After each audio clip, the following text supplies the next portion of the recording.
जय माँ भवानी। आप सुन रहे हैं रेडियो हिंदुस्तान और मैं हूँ आपके साथ पारिजात। आज है गुप्त नवरात्रि का अंतिम दिन, नवा दिन। गुप्त नवरात्रि में नवम दिवस को यानी आज अंतिम दिन माँ मातंगी की मंत्र साधना का विधान है। समस्त जगत जिस शक्ति से संचालित होता है उसी शक्ति की 10 रूप है।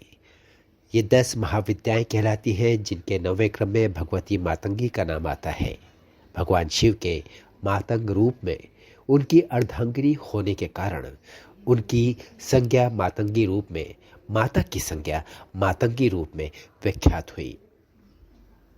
जीवन में भगवती मातंगी की साधना प्राप्त होना ही सौभाग्य का प्रतीक माना गया है। महर्षि विश्वामित्र ने तो यहाँ तक कहा है कि बाकी 9 महाविद्याओं का भी समावेश मातंगी साधना में स्वतः ही हो गया है।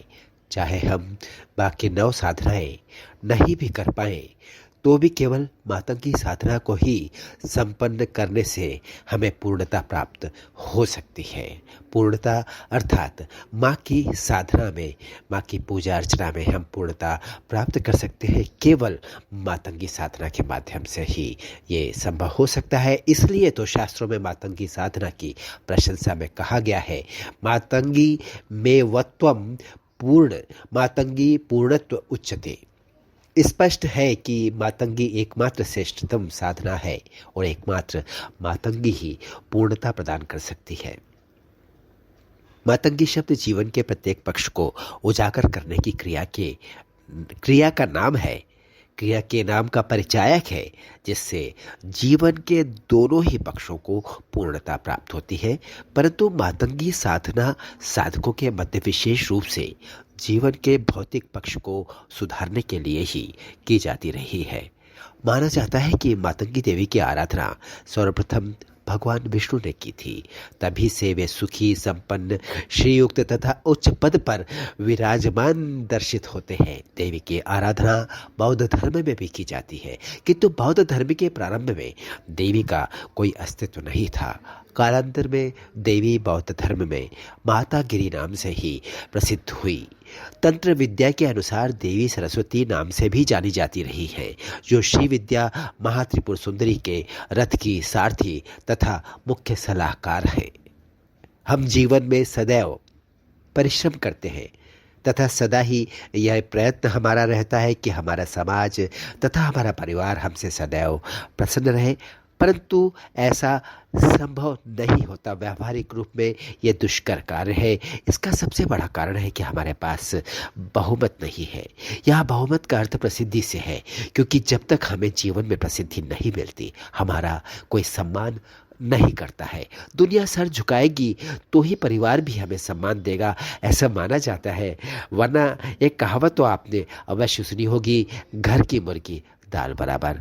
और यदि आप प्रसिद्ध हैं तो लक्ष्मी भी आपके जीवन में आने को आतुर हो उठती है, ऐसा कहा जाता है।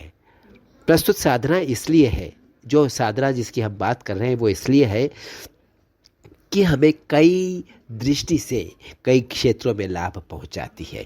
ये साधना को संपन्न करने के बाद साधक अपने कार्य क्षेत्र में तथा समाज में ख्याति प्राप्त करता है, एक लोकप्रिय और यशस्वी व्यक्तित्व बनकर उभरता है। साधना माँ मातंगी से संबंधित है, अतः साधक को पूर्ण गृहस्थ सुख प्राप्त होता है तथा परिवार में सम्मान प्राप्त होता है। साधक को कुटुंब सुख, पुत्र पुत्रिया, पत्नी, स्वास्थ्य, पूर्णायु आदि सभी कुछ प्राप्त होता है, जिससे उसका गृहस्थ जीवन पूर्ण माना जाता है। माँ मातंगी में महालक्ष्मी समाहित है, अतः साधक का आर्थिक पक्ष सशक्त रहता है। स्वास्थ्य, आय, धन, भवन सुख, वाहन सुख, राज्य सुख, यात्राएं और विविध इच्छाओं की पूर्ति, सब कुछ तो मातंगी अपने साधक को प्रदान कर देती है। यहाँ केवल मैंने 3 लाभ ही आपके सामने प्रस्तुत किए हैं, परंतु एक साधक होने के नाते आप सभी ये बात अच्छी तरह से जानते हैं कि कोई भी साधना मात्र लाभ ही नहीं देती, बल्कि साधक का चहुमुखी विकास करती है। साथ ही धैर्य तथा विश्वास परम आवश्यक है जब भी आप माँ की साधना करते हैं। अतः साधना करके लाभ उठाएं और अपने जीवन को प्रगति के मार्ग पर प्रशस्त करें। माँ मातंगी की साधना की ये जानकारी हमें पंडित अनिल वत्स द्वारा दी गई है। हम उन्हें धन्यवाद करते हैं। आपसे लेता हूँ अनुमति, फिर मिलूँगा, लेकिन जाते-जाते आपसे यही कहूँगा जो हमेशा कहता हूँ, पेड़ लगाइए, सबको सिखाइए, पानी बचाइए, सबको सिखाइए। नमस्कार, जय माँ भवानी।